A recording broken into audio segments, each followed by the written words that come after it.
À 34 ans, Lucas Duval pensait avoir patiemment assemblé, pièce par pièce, une vie solide. 6 années d'un amour qu'il croyait partagé, de projets murmurés dans la pénombre de leur chambre. Jusqu'à ce mardi soir d'automne, un soir d'octobre où les feuilles mortes crissaient sous les pneus de sa voiture. En rentrant plus tôt que d'habitude de son garage automobile, un son cristallin et étrangement déplacé flotta jusqu'à lui, le rire de sa femme, Chloé, provenant de l'étage. Les mots qui suivirent ce rire agirent comme un acide, dissolvant l'armature de son monde, et mirent en branle une mécanique implacable qui allait redéfinir à jamais leurs existences. Lucas œuvrait au garage Duval, niché dans une bourgade tranquille près de Nantes, depuis ses 19 ans. Il y était entré comme simple apprenti mécanicien, les mains pleines de cambouis et la tête pleine de rêves.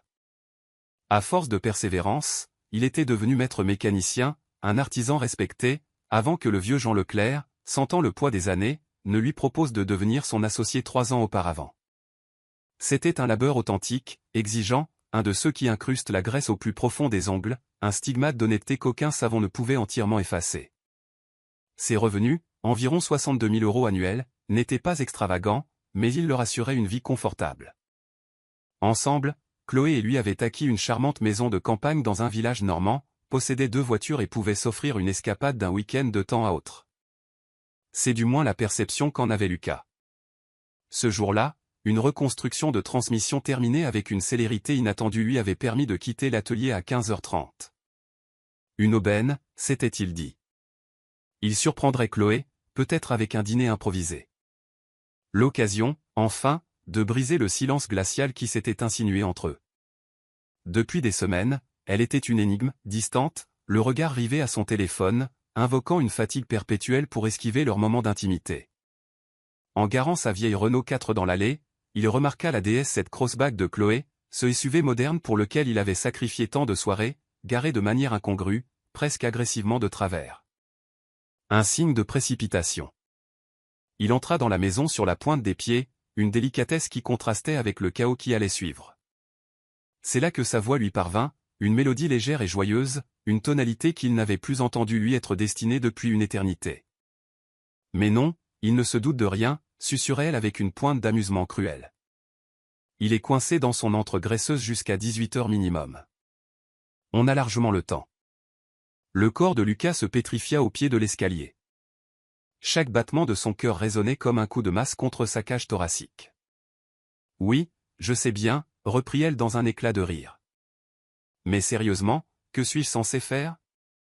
Être fidèle à un type qui sent l'huile de vidange et qui gagne à peine 62 000 € par an. Toutes mes amies sont avec des médecins, des avocats, des cadres sup. Tu imagines la honte quand on me demande ce qu'il fait dans la vie et que je dois avouer qu'il est mécanicien? Chaque syllabe était une lame qui s'enfonçait dans sa chair. Ses mains se crispèrent sur la rampe en bois, ses phalanges blanchissant sous la pression.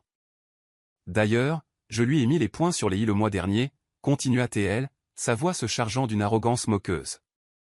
Je lui ai dit, Lucas, le jour où tu ramèneras 93 000 € par an, alors peut-être, je dis bien peut-être, je resterai fidèle.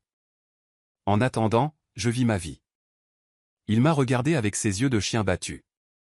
Pathétique. De toute façon, il ne fera rien. Il est trop couard pour me quitter, et il sait bien que personne d'autre ne voudra jamais de lui. C'en était trop. Lucas fit demi-tour, le silence de ses pas masquant le vacarme dans sa tête. Il remonta dans sa Renault 4 et conduisit, sans but, sans destination. Les paysages défilaient, flous, à travers le pare-brise, aussi indistincts que son avenir. La femme pour qui il avait donné son temps, son énergie, son amour, venait de le dévaloriser, de le quantifier, puis de rire de son humiliation. Cette fameuse dispute, 3 semaines plus tôt, lui revint en mémoire. Il l'avait interprétée comme une crise passagère, des mots durs lancés dans le feu de l'action. Il avait promis de redoubler d'efforts, de trouver de nouveaux clients, de développer l'affaire. Il avait cru que son travail acharné suffirait. Quelle naïveté! Son errance le mena jusqu'au centre-ville, devant un bistrot nommé le Piston Noir, un refuge pour les cols bleus, les mains calleuses et les cœurs parfois lourds.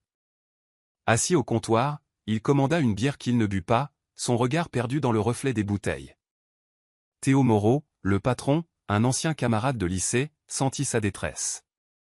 « Soirée compliquée ?» demanda-t-il, un chiffon à la main. On ne peut pas mieux dire, murmura Lucas. Les 6 dernières années défilèrent dans son esprit. 6 ans de sacrifices, de matchs de football manqués pour des dîners dans des restaurants prétentieux qu'il ne pouvait se permettre. 6 ans à se sentir inadéquat, tout en s'accrochant à l'espoir que son amour et son travail finiraient par payer. Et pendant ce temps, elle menait sa double vie, le ridiculisant, et marchandant sa loyauté comme une vulgaire marchandise. Machinalement, il consulta ses comptes sur son téléphone. Quelques centaines d'euros sur le compte courant. 11 000 euros sur le compte épargne, le pécule destiné à l'agrandissement du garage. En ajoutant la valeur de sa part dans l'affaire et sa mise dans la maison, il arrivait à un total d'environ 72 000 euros. Il lui manquait 20 500 euros pour acheter la fidélité de sa femme. Mais Chloé ignorait une chose essentielle. Lucas Duval n'était pas qu'un simple mécanicien. Il était un artiste. Un virtuose capable de déceler la moindre dissonance dans la symphonie d'un moteur, de ressusciter des mécaniques que d'autres avaient condamnées. Cette expertise lui avait valu une réputation discrète mais solide auprès d'une clientèle fortunée, propriétaire de voitures de luxe. Ce que Chloé ignorait aussi, c'est qu'un certain Stéphane Dubois l'avait contacté 4 mois plus tôt. Dubois, le magnate de mécanique de précision, une chaîne de garages spécialisés dans le luxe, était venu le voir avec une Maserati récalcitrante. Un casse-tête électrique que 3 autres ateliers n'avaient su résoudre. Lucas avait posé son diagnostic et réglé le problème en 40 minutes. Suffisamment pour que Dubois, épaté, lui propose un poste de chef diagnosticien dans son établissement phare de Nantes, avec un salaire de 88 000 euros et des primes pouvant porter le total à plus de 102 000 euros. Lucas avait décliné. Par loyauté envers Jean Leclerc. Et surtout, parce que Chloé prétendait adorer leur petite vie tranquille en Normandie, loin de l'agitation de la ville. Assis sur ce tabouret de bar, la vérité lui apparut, crue et laide. Elle le voulait près d'elle non par amour, mais pour mieux le contrôler, pour s'assurer de ses allées et venues et libérer les plages horaires de ses infidélités. D'un geste décidé, il retrouva le numéro de Dubois dans son répertoire. L'offre, lui avait-il dit, tenait toujours. L'appel fut bref. Le poste est-il encore libre? Pour vous? Toujours. Quand pouvez-vous commencer? Lundi prochain, ça irait? Un rire franc retentit à l'autre bout du fil. J'aime votre détermination. Affaire conclue. Passez signé vendredi. Bienvenue chez nous, Lucas. Le premier pion venait d'être avancé sur l'échiquier. Une partie dont Chloé ignorait encore qu'elle avait commencé, et qu'elle était déjà en train de perdre. Le retour à la maison de campagne fut surréaliste. Chloé, affairée en cuisine, ne lui accorda qu'un regard distrait. « Tu es tard », lança-t-elle, l'agacement perçant dans sa voix. Retenu au garage, ment-il, la scrutant, cherchant une faille, un signe de culpabilité. Rien. Juste une indifférence glaciale. Le dîner est bientôt prêt. Va te laver, tu empestes l'atelier. La violence de ces mots le frappa, mais il ne laissa rien paraître. Dans la salle de bain, son reflet dans le miroir lui renvoya l'image d'un homme épuisé, vaincu par des années de dévalorisation silencieuse. Une image qui appartenait désormais au passé. Le dîner se déroula dans un silence pesant, uniquement troublé par les notifications du téléphone de Chloé. Son visage, éclairé par l'écran, affichait des sourires qui ne lui étaient pas destinés. Lucas mangeait machinalement, son esprit élaborant déjà les prochaines étapes. Pas de confrontation directe. Pas de drame. Il lui fallait des faits, des preuves irréfutables. Un dossier en béton. Réfugié dans son sanctuaire, le petit bureau au fond du garage, il lança ses recherches. Un nom retint son attention, Valérie Leroy, une avocate spécialisée en divorce, décrite comme « stratégique et d'une efficacité redoutable ». Un email fut envoyé. Puis, il chercha une agence de détective privée. Investigation sommet semblait professionnelle et discrète. Il remplit leur formulaire, exposant sobrement la situation. Cette nuit-là, il dormit dans la chambre d'amis, prétextant un mal de dos. En réalité, il mettait une distance physique entre lui et la source de sa douleur, une première étape vers la rupture définitive. 3 pièces maîtresses étaient maintenant en place, un nouveau travail qui répondait ironiquement à l'ultimatum de sa femme, une avocate prête à se battre, et un détective pour mettre à nu la vérité. Chloé, dans son arrogance, l'avait jugé faible et prévisible. Elle avait oublié que l'homme capable de démonter et remonter les moteurs les plus complexes possédait une logique, une patience et une détermination qu'il pouvait désormais appliquer à la reconstruction de sa propre vie. Les 2 semaines suivantes furent un exercice de dissimulation. Lucas démissionna de son poste chez Jean Leclerc, qui, bien que triste, comprit sa décision. Les rendez-vous avec Maître Leroy et Nicolas Bernard, le détective, furent rapidement fixés. Il adopta une nouvelle routine, rentrant à des heures régulières, se montrant distant mais pas ouvertement hostile.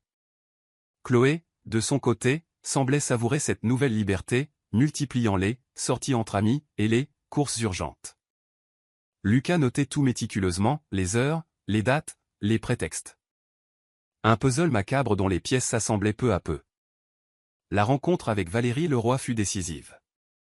Dans son bureau sobre et élégant, il déballa toute l'histoire, la voix calme, les émotions contenues. L'avocate l'écouta attentivement, son stylo courant sur son bloc-notes. En France, l'adultère constitue une faute, expliqua-t-elle. Et cette faute aura des conséquences directes sur la prestation compensatoire et le partage des biens, surtout si nous prouvons qu'elle a dilapidé le patrimoine commun pour entretenir ses liaisons. Elle insista sur la nécessité de preuves tangibles et salua son initiative d'engager un détective. Puis, son regard s'illumina d'une lueur stratégique. Votre nouvelle offre d'emploi, c'est une arme formidable. Nous la garderons secrète jusqu'au dépôt de la requête. Nous démontrerons ainsi que même lorsque vous avez rempli sa condition financière absurde, elle a persisté dans sa tromperie. Cela témoignera de sa mauvaise foi et pèsera lourdement dans la balance. Lucas quitta le cabinet Leroy avec un sentiment nouveau, celui d'avoir repris le contrôle. Il ne s'agissait plus de sauver son mariage, mais de sauver sa dignité et son avenir.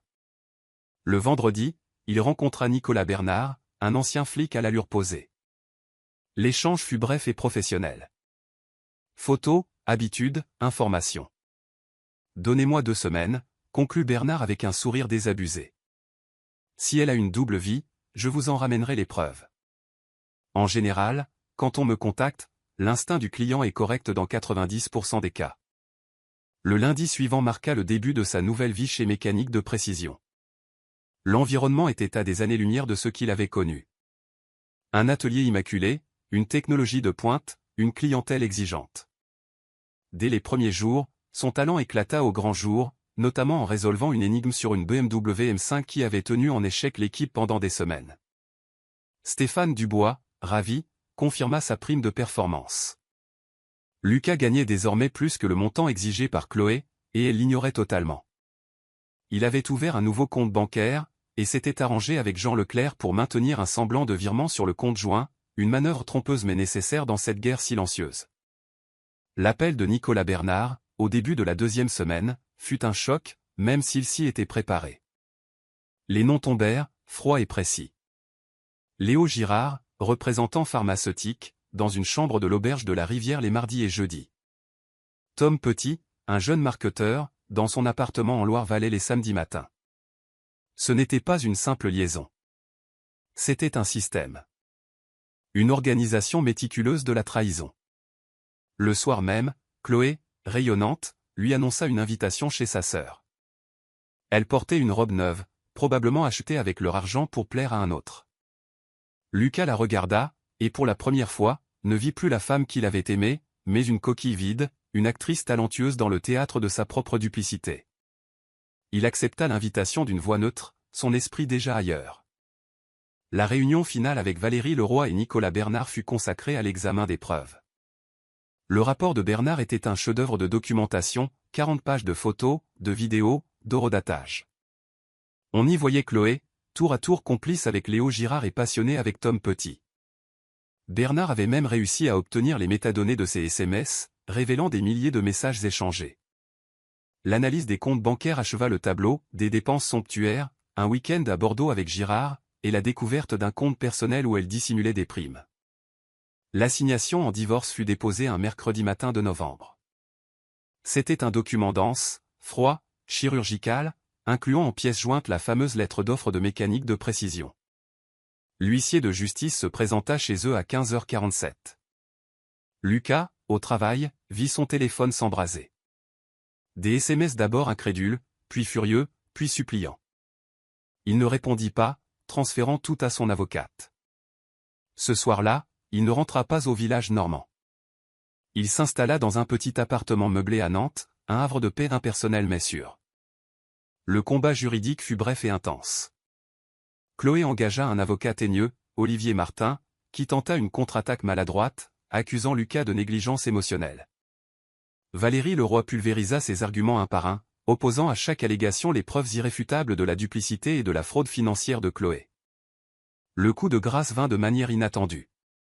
Léo Girard, puis Tom Petit, contactèrent Lucas. Ils avaient découvert, par des amis communs, la vérité sur le statut marital de Chloé. Se sentant floués et manipulés, ils se proposèrent de témoigner, fournissant des déclarations écrites qui détaillaient les mensonges élaborés de Chloé pour les séduire. C'en était fini. Olivier Martin, réalisant l'étendue du désastre, demanda une conférence de règlement. La confrontation eut lieu au tribunal de grande instance de Nantes. Chloé était méconnaissable, son assurance envolée, son regard fuyant. Après une tentative de bluff pathétique de son avocat, Valérie Leroy posa ses conditions, non négociables. 10 minutes plus tard, Chloé acceptait tout, la tête basse. Le divorce fut prononcé le 15 janvier. Lucas se sentit soudainement léger. Il récupéra sa maison, qu'il vida de tous les souvenirs de Chloé, la remodelant à son image. Son travail devint sa passion et son exutoire. Stéphane Dubois, impressionné par ses compétences techniques et managériales, lui confia la direction d'un tout nouveau garage à Nantes-Ouest, avec un salaire de 120 000 € et des perspectives d'évolution fulgurantes. Quelques mois plus tard, il croisa Léo Girard dans un café. L'échange fut étonnamment apaisé. Deux hommes qui avaient été les jouets de la même manipulatrice. Léo lui apprit que Chloé avait tenté de le recontacter, et le mit en garde. Elle n'accepte pas la défaite. Peu après, une lettre manuscrite de Chloé lui parvint. Elle y parlait de thérapie, de regrets, d'une prise de conscience tardive de ses erreurs. Lucas la lut avec une tristesse distante. C'était peut-être sincère, mais c'était trop peu, trop tard. La blessure était trop profonde. La confiance, une fois brisée, ne pouvait être recollée. La confrontation finale eut lieu un samedi matin. Elle apparut à son nouveau garage, magnifique et vulnérable. Elle le félicita pour son succès, puis plaida pour une seconde chance, affirmant avoir changé. Lucas la regarda, sans haine, mais avec une lucidité nouvelle. « Je suis heureux que tu ailles mieux, Chloé, dit-il calmement. Mais il n'y a pas de nous. Tu n'as pas fait une erreur. Tu as fait des choix, de manière répétée et délibérée. Et ces choix ont des conséquences. Je ne suis pas revenu en arrière. J'ai avancé. Tu devrais faire de même. » Il lui tourna le dos et retourna à son travail, la laissant seule sur le parking avec les ruines de la vie qu'elle avait elle-même sabotée. Un an jour pour jour après avoir déposé sa demande de divorce, Lucas était dans l'atelier de sa nouvelle maison de caractère, sur les coteaux de la Loire. Il était devenu directeur des opérations pour l'ensemble des garages du bois, gagnant un salaire qu'il n'aurait jamais osé imaginer. Il partageait sa vie avec Manon Rousseau, une ingénieure brillante et sincère. Le moteur de la moto ancienne qu'il restaurait ronronnait doucement. Il avait trouvé son rythme, sa paix.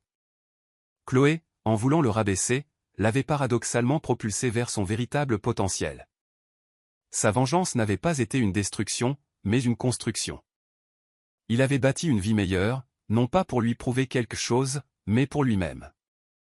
Il avait appris que sa valeur ne dépendait pas d'un chiffre sur une fiche de paie ou de l'approbation d'autrui, mais de sa propre intégrité, de son talent et de sa capacité à transformer les débris d'une vie en fondation pour l'avenir. Et cet avenir, il était radieux.